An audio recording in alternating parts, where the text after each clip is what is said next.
तेबे बर्तमान ration card रे जदि आपर यही लिस्ट रे ना अच्छी चलित मास सुधा बा चलुवा जो मास चलुची जुलाई मास तो से जुलाई मास लास्ट सुधा आपर राशन कार्ड कटिज आपण राशन कार्ड रु गोटे भी बेनिफिट पाइबे ना। तेबे केउ लिस्ट रे नाम थिले आपण राशन कार्ड कटिबा जाउची संपूर्ण वीडियो में आपण बतैबी।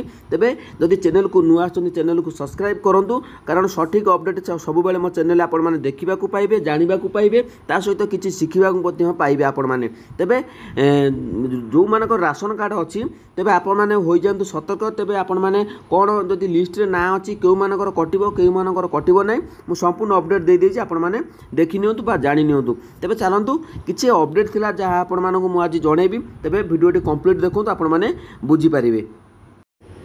तो देखंतु किछि लोक मरी जाइथिबा बेले सेमानक एबे चाउल बोधे बंटा जाउछि जो एभली भाव अभियोग मध्य अनेक दिन आसिलानी।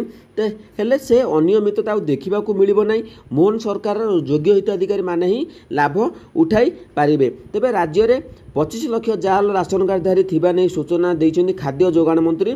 मध्य आहुरी मध्य एमिति जाल तथा नकली राशन कार्डधारी बाहरिबे बोली खाद्य जोगाण खाउटी कल्याण मंत्री कृष्णचंद्र पात्र कहछन्ती। तेबे ए जे देखंतु आहुरी जो 100 दिन भितर नुआ हिताधिकारी मध्य एथिरे शामिल करा जिवो। तो आपण माने जो माने नुआ अप्लाई करछन्ती तो सेमानकु मध्य मिलिबो।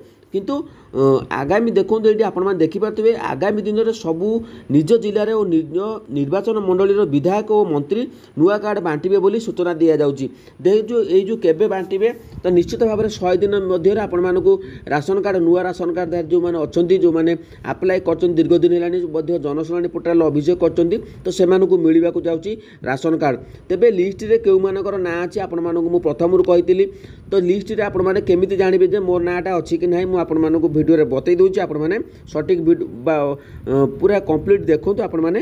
देबे मु कहि रखुची देखंतु वर्तमान समय रे कृष्णचंद्र पात्र जी अछंती खाद्य जोगाण मंत्री तो सेमाने मध्ये अपडेट दैछन्ती नकल हिताधिकारी को वर्तमान जोरदार चेकिंग चलची। राशन कार्ड आपण मानक राशन कार्ड अच्छी घरे राशन कार्ड अच्छी किंतु आपण मानक चेकिंग चलची वर्तमान समय रे मास शेष सुधा आपण मानक जुलाई मास शेष सुधा आपण माने जो माने अयोग्य हिताधिकारी अछंती बा सेमानकु राशन कार्ड कटि जीवो।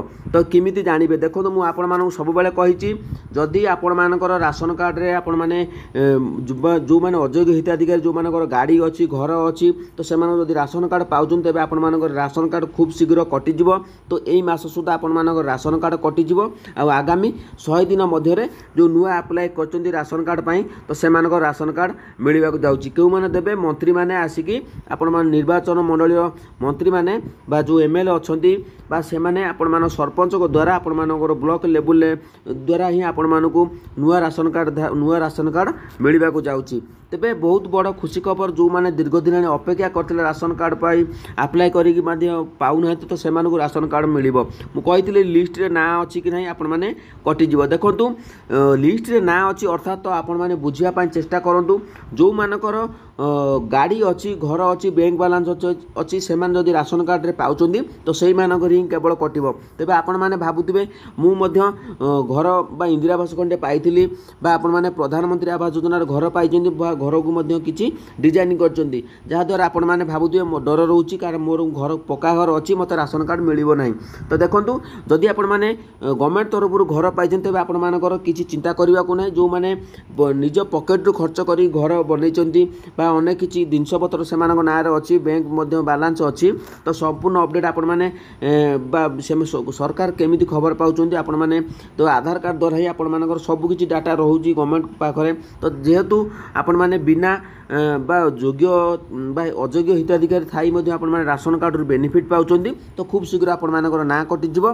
तो एई सब बा जदि आपण माने जानथिबे जे जो राशन कार्ड रे एलिजिबिलिटी क्राइटेरिया रहउची जदि आपण मानकर सेतिरो गोटे भी दुईटा आपण मानकर ठीक ठाक खाऊ नहीं तेबे आपण माने निश्चित भाव में कटिवा जाउची।